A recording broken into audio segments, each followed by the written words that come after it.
আজ করব জিরে বাটা দিয়ে ইলিশ মাছ। জিরে গুঁড়ো, হলুদের গুঁড়ো ভিজিয়ে রেখে দিয়েছি, একটুখানি কাশ্মীরি লঙ্কা গুঁড়ো দিয়েছি, নুন হলুদ দিয়ে মাছটা মাখিয়ে রেখে দিয়েছি, কোনো ঝামেলা ছাড়াই। পোস্ত তো খাওয়াই হয়, আজ শুধু জিরে বাটা দিয়ে করব। একটু কালো জিরে ফোড়ন দেবো, কালো জিরে লঙ্কা ফোড়ন দিয়ে দিয়েছি। এবারে মাছগুলো এক এক করে দিয়ে দেবো।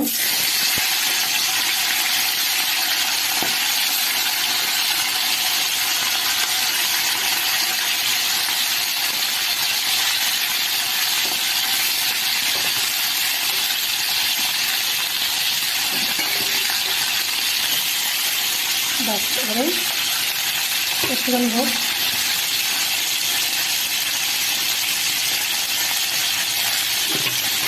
এবার আমি এটাকে দিয়ে দেবো মশলাটাকে।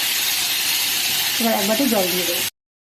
দেখো কত সুন্দর লাগছে দেখতে। আমি এবার চাপা দিয়ে দেবো, চাপা দিয়ে আস্তে আস্তে হোক। এবার আমি 4 টুকরো বেগুন নুন আর হলুদ মাখিয়ে এতে দিয়ে চাপা দিয়ে রেখে দেবো। মোরলা মাছের ঝাল করো বন্ধুরা, মোরলা মাছগুলো একটু ভেজে নেব। আমরা কাঁচা মাছ মোরলা খেতে পারি না, বেশ মচমচে করেই ভাজবো। তার জন্য আমি রসুন কুচিয়ে নিয়েছি, পেঁয়াজ কুচিয়ে নিয়েছি, টমেটো নিয়েছি, ধনেপাতা নিয়েছি। এটা দিয়ে মোরলা মাছের ঝাল করব। মোরলা মাছগুলো ভাজা হয়ে গেছে, কালো জিরে ফোড়ন দেব,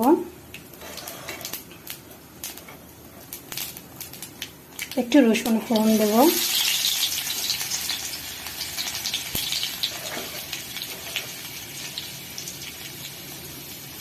কাঁচা লঙ্কাগুলোর মধ্যে দিয়ে দেবো। এবার আমি কিছুটা পেঁয়াজ ফোড়ন দেবো।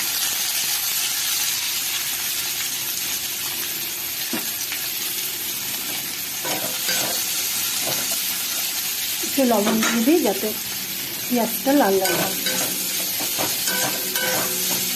দিয়েছিলাম বন্ধুরা, দিয়ে করছিলাম একটু জিরে গুঁড়ো, একটু ধনে গুঁড়ো,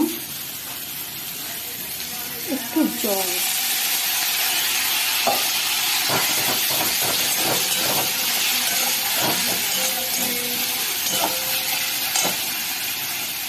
একটু কাশ্মীরি লঙ্কা গুঁড়ো দেবো, একটু হলুদ দেবো। কষানো হয়ে গেছে, আমি এবারে জল দিয়ে দেবো। চুনো মাছের ঝাল খুব ভালো লাগে, শীতকাল হলে তো খুবই ভালো লাগে, কিন্তু গরমকালেও খেতে ইচ্ছা করে মাঝে মাঝে, তাই নিয়ে এসেছি, অল্প করেই নিয়ে এসেছি বন্ধুরা। এটা হচ্ছে 200 গ্রাম চুনো মাছ আছে। ফুটে গেছে, আমি এবার মাছ ভাজাগুলো দিয়ে দেবো।